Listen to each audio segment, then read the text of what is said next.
Hello and welcome to another Israeli Frenemies, the only news show where the Israeli politics get into the frame. We have today back from the United States, Ari Fold, my friend. Absolutely, it's a great trip. Thank you for having me back. It's great to be here again. Yeah, sure. I missed you. We had last week on Skype, but it's not like, not the same. You know, the warmth of being across the table. Absolutely. And we have a special guest today, also a really good friend of mine, whom I've known for the last, I think, 15 or 16 years. We're getting old. Yeah, we are. Former Secretary General of the Labor Party, and today Deputy Speaker of the Knesset, member of Knesset, Hilik Bar. Hello. Good to have you here. Good to be here. And let's dive into the issues. Absolutely.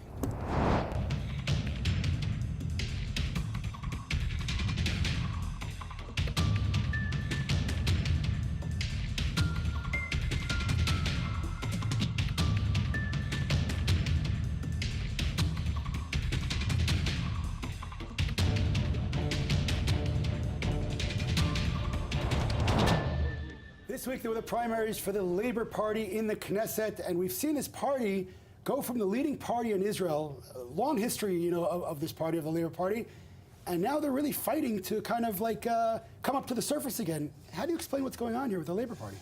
First, you have to admit that in the last two elections, we tripled our power from 8 seats when Ehud Barak left us, if you remember, in 2011, to 15 under Sheli Yachimovich, to 24.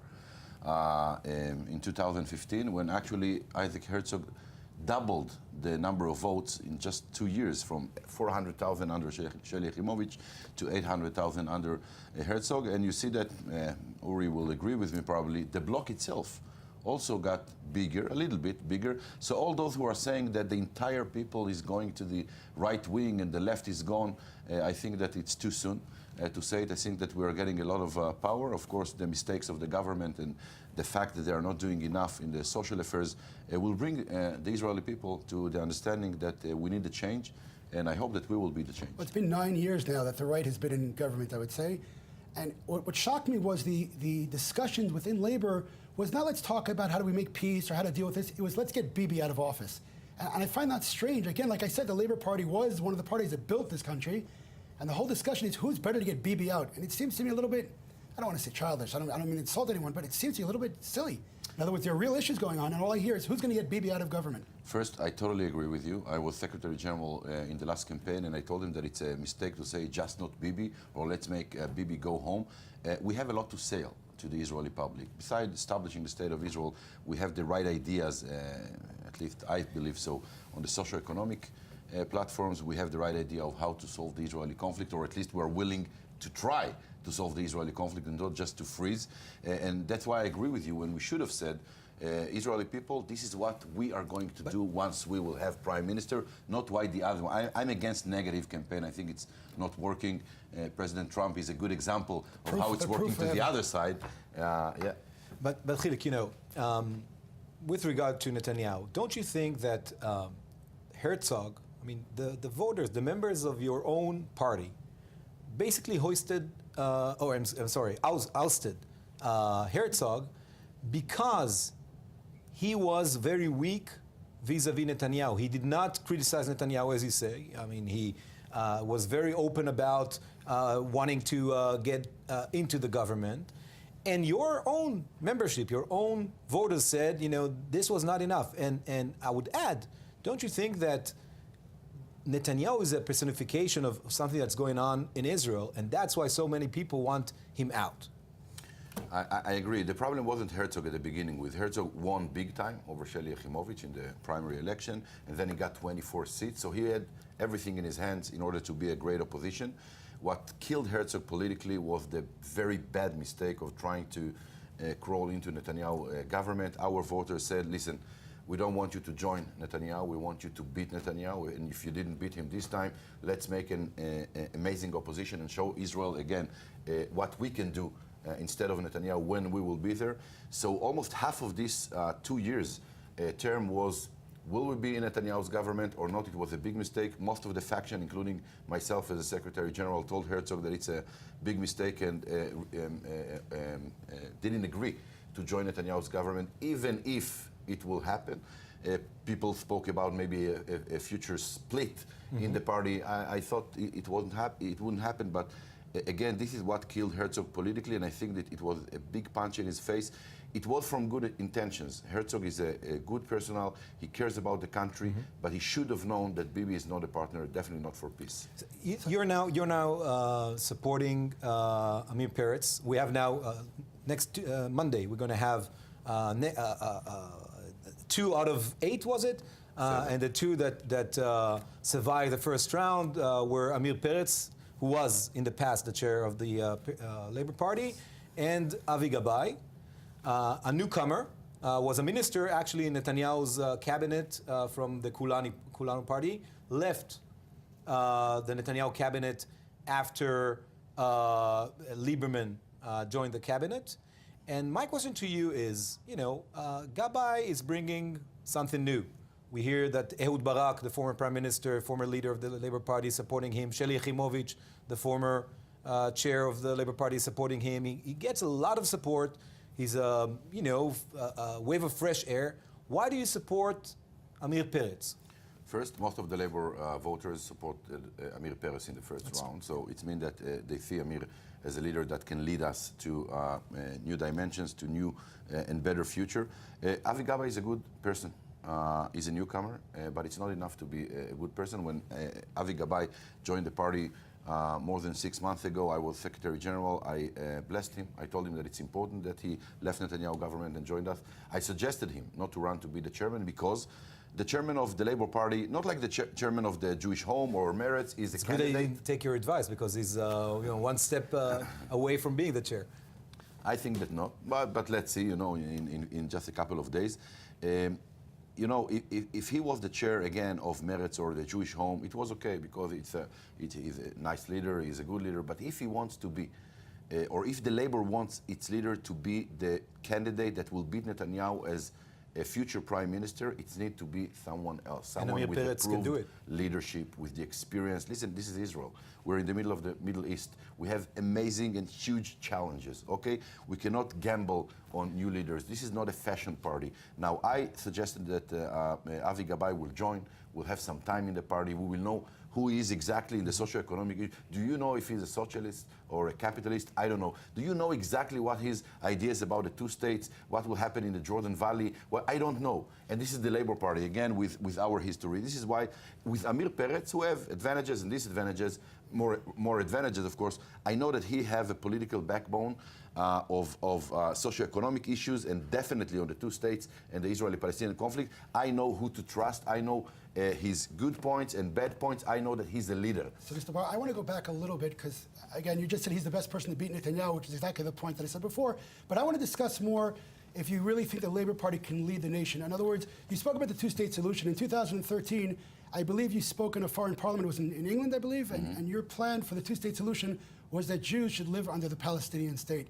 With the fact that, odds is in hand now, see the people are being slaughtered there, and the PLO is in charge of the west, parts of the Judea and Samaria, and they're not exactly treating their own nicely. PLO is not responsible for anything. Is that the kind of solution that you're still thinking that is No. a realistic Listen, solution? that's not what I said. You can read my political platform. What I said, that in a future peace between us and the Palestinians, once we will have, and if we'll have a Palestinian state, I think that there is no reason in hell that we'll have Jewish community in any other country in the world.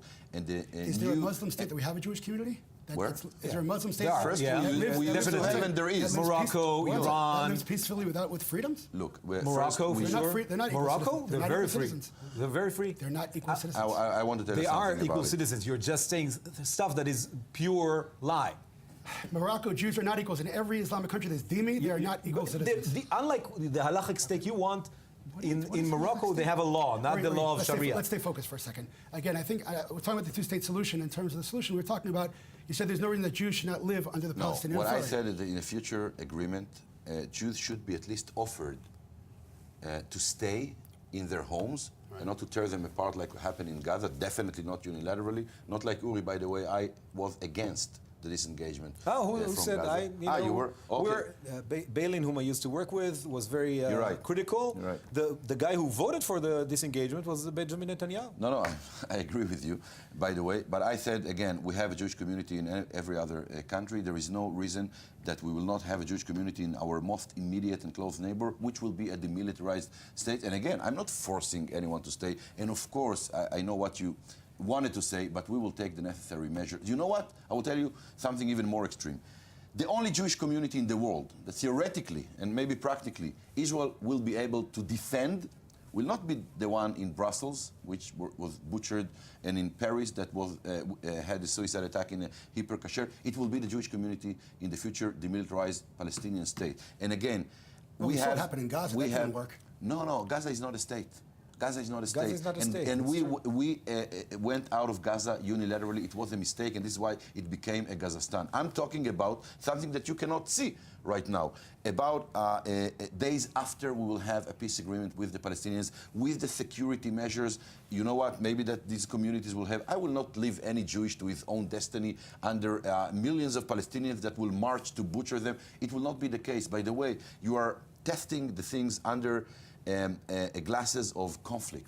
Try to test it under glasses of peace. And you know who gave me first compliments on this idea? And with that, the Jewish home. The Jewish home. When I published my peace plan, I think it was Inon Magali. He's not now he's not in the Knesset right now. They told me you are the first leftist that are not making all the Jews to taken out of their home and deported like in Gaza. This is an idea that should be tested. And I want to see Jewish communities in places in the future Palestinian state. Okay, Hilik Bar, it was a great honor to have you here on such a packed week for you, such a hectic week for you with everything that's going on in the Labour Party. I wish you all the best, and we wish to.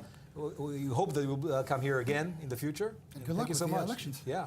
I hope that from Monday night we will begin the real journey to replace Netanyahu and not to replace ourselves inside the party. Amen. Amen. Thank you very much. Thank you, Hilik. Have a good day.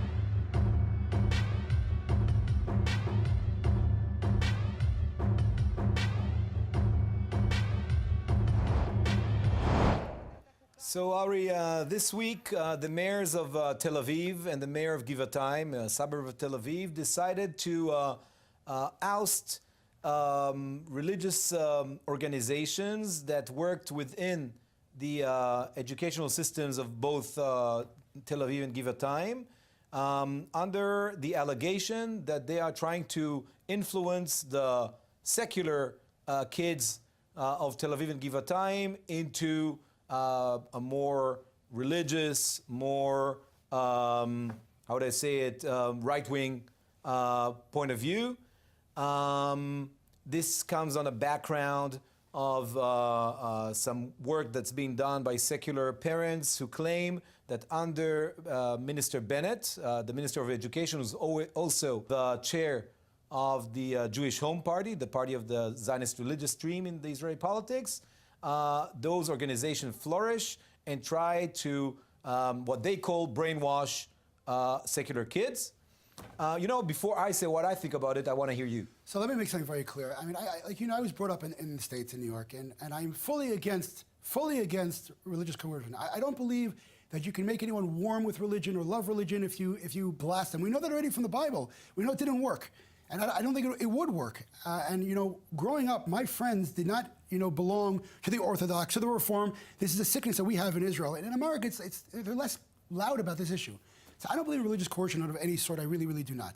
When we're talking on the state level, I do believe that it's very, very important that we preserve the Jewish taste of the state of Israel. That being said, in terms of the budget-wise, the budgets actually started going up many, many, many years ago. Shai Piron was the former one, and that's when it really took a jump. Naftali Bennett, look, with the whole Kotel thing, he was the one who built, the platform for the egalitarian prayers. So I don't really think that he's into religious coercion. I think that there might be a budget problem. I'll agree with it. I have no problem saying that. So what, you say that because there's not enough state budget, so these organizations come in and come with No, I'm saying I'm not sure which direct organization you're talking about. I'm sure you can imagine that I'm probably not in line with many of them. You want to talk about the Shas organizations? It's not my ideology. These are organizations that are affiliated with the Zionist religious camp, basically with Bennett's party. I don't think those two cities. When I looked it up, I think they were more ultra-Orthodox organizations that were doing it. But again, I think the original study came out in Haaretz. I believe it was by something called the Secular Forum, if I'm not mistaken. And their biggest complaint, or at least what I read, was they were saying that there was passages from the Bibles and other classes and whatnot. No, which again they proved that in education books that that are part. Our viewers should know that in Israel you have several streams within the educational system. All education in Israel is state-run. We don't have private education. Well, almost. We have, but unless you want to pay, you have to pay for it. In other words. Yeah, but you can't really. I mean, it's very restricted. It's not like in the States where you have public and private schools. Right. Basically, all schools in Israel are public. You have several streams. You have the Haredi system, which is. It's separate. Has its own I would say it's even separate, private. yeah, pretty private. But it gets a lot of state funding. A lot of state funding. And then you have the what we call the Jewish public. Let's say the religious public school. The public school. Oh, you're right. The religious public You have the school. religious public schools, and you have the public schools. Right. The religious public schools are the Zionist religious schools, and then you have the majority of Israelis who are not religious, who are secular by their own definition, who go to those public schools, and that.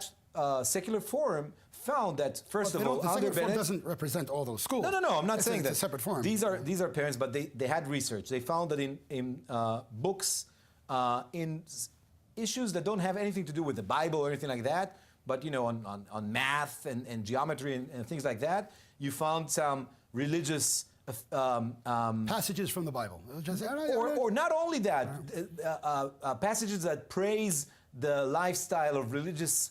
Families vis-a-vis secular families, for instance, they found that many organizations that are affiliated. I didn't see that, by the way. I was looking for it. So trust me on that. No, I would love to show you. That I would be against. By the way, I did not see it. They said these guys are good and these are bad. I never saw that. Well, they showed the kind of they didn't say this is good, this is bad. They showed like a family with a mom and kid as something bad, while a family where the father had a yarmulke. I looked it up. I didn't see that. But again, if that's the truth, trust me. I'm against it. I would never. You know that I would never. By the way, someone who's less observant than I am, you know that I don't believe for a second they're less Jewish than me.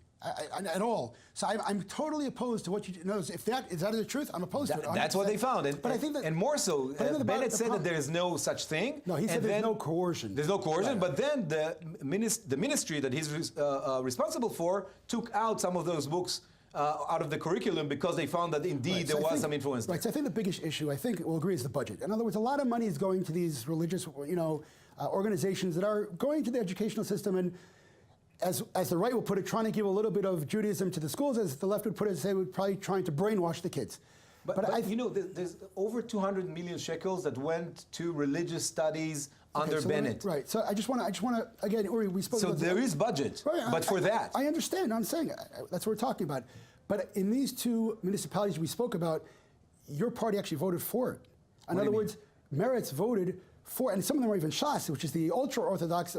They voted to give them. Hold on. You're talking about. Let me just clarify. About Givatayim, a town. Let me just clarify. They voted where the deputy mayor from Meretz was responsible for the ousting of this organization. No. But he voted originally to give them the funding. Vivi Wolfson, a very remarkable woman. Who knows how to stand on her own views. She still voted to give them the budget. Yeah. She still voted to give them the money. She voted for the city budget. That's what she voted. No, but the city budget was broken up into different parts. Right. That was one budget. But when she found out what's going on there, she hoisted the flag of going against this. Right. So here's the thing: Israel politics. You can say we can say what we can argue, but at the end of the day, the Knesset makes the decisions, and the government people and the politicians make the decisions. If your representative voted to give them the budget, you can't. In other words, you can't hold both sides of the side. We're having another discussion about Givatayim. I might not be for. Perhaps she made a mistake and then she corrected it. I might not be for all that budget, by the way. It's not my personal. I'm just saying, if she voted to give them the budget, why are we talking now about Givatayim instead of talking about Israel?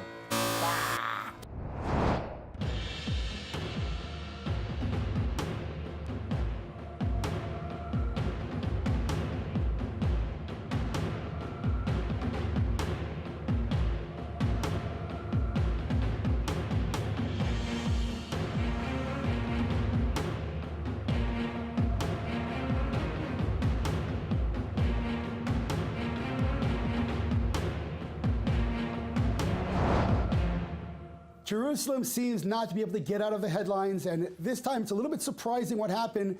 The Jewish Home political party, the right-wing religious party, was pushing forward a law that would basically make it impossible to split Jerusalem in any kind of negotiations with the Arabs. Who vetoed that law? None other than the Prime Minister of Israel, Benjamin Netanyahu. I'm in a little bit of a tight spot here. You know what I'm saying? But I'll tell you the truth, is that I think for me and for, let's say, the Jewish Home, this is great. Because at the end of the day, I think we want Netanyahu in the driver's seat. We just want to make sure the passengers are certain, are the right religious people. I'm shocked. And I've tried to research why he did this. And I'm more shocked with him than with Trump. In other words, I say, look, and what I understood from people in the Knesset, they said, well, they wanted to take credit for it, and he wants credit. I remember the days, and I'm sure you remember the days, when Rabin was alive, and he was talking, and Peretz, and they were talking about Jerusalem, and Netanyahu was up there screaming, you're going to give away Jerusalem. He vetoes a Jerusalem to unity, and he would make it impossible. So, go ahead, I'm giving you the floor. For me, what's shocking here, and the breaking news, is not about the law itself. I think the law was a trick by Bennett to exactly do what you're talking about now, to show that he's more to the right and to the right of Jerusalem and to the right of Netanyahu. But the shocking news here is that Netanyahu finally was able to say no to something Bennett... To someone. to Bennett. I think that since this coalition was formed, Netanyahu is following suit everything that Bennett... Bennett is the real boss of this government. Netanyahu is the executor. Whatever crazy idea that Bennett comes up with, Netanyahu follows suit. Give an example? There are numerous ones on everything, on everything. I just don't know what you're talking about, so if you give me an example, I can relate to it. There are many examples of Bennett starting, that Bennett starting an idea, Netanyahu even, I'll give you a great example, Elor Azaria, the shooting soldier in Hebron. At first, Netanyahu took the side of the former Minister of Defense. Then Bennett said, no, we have to defend the soldier. And Netanyahu changed 180 degrees. He didn't change. He called the father. 180 degrees. He called the father of the soldier. He didn't change. And there are so many other examples. Okay, let's go back to Jerusalem for 1 second. For Jerusalem, these laws and everything, I think Netanyahu understands, and finally he gets some sense that in order even to create a facade of him wanting to go to the peace deal that President Trump is trying to promote. Which we don't know what it is. To pass right now a law that says it will be impossible to divide Jerusalem when it's obvious that any peace agreement and any Palestinian state that would be formed, you'll have to have a compromise in Jerusalem. He knows that even if he doesn't want to go to that agreement, to show that to the Americans would be a disaster diplomatically for him. I agree with you 100% with what you just said, and this is exactly the type of political game that we must stop playing. It is this kind. One second. It's your prime minister. I didn't vote for him. I agree with you. No, it's our prime minister. But I think that this game of, well, let's not claim what's ours is ours, not to step on anyone's toes. This is the reason a lot of the world keeps on saying that UNESCO votes against Jerusalem because the prime minister won't unify. It's obvious. This is our fault. But I think that to give him credit, it's not like he's not unifying. He's just saying that in order to divide, you need 80 members of Knesset. Which is impossible. Which is impossible. Right. So I think that for the future, exactly what I'm saying is I'm happy that there's someone in the Knesset who says, enough. There are things we're not going to talk about. Jerusalem is not on the table. Everybody's talking about Jerusalem. It's obvious that it's in the core of the debate, the fact that both international and domestic. The fact that everybody's talking about it doesn't make it true or right. But what I'm saying about Netanyahu is, whether it was done politically by Bennett or not. So we came to the conclusion of another Israeli Frenemies. I enjoyed the show. I'm looking forward for next week. We're going to have a lot to talk about. We have the Putin-Trump meeting and so on. Ari, what do you have to say? Well, frenemies, like we say, different opinions, same people. Make sure to watch us on Facebook and everywhere else and share it around. #1 show on ILTV.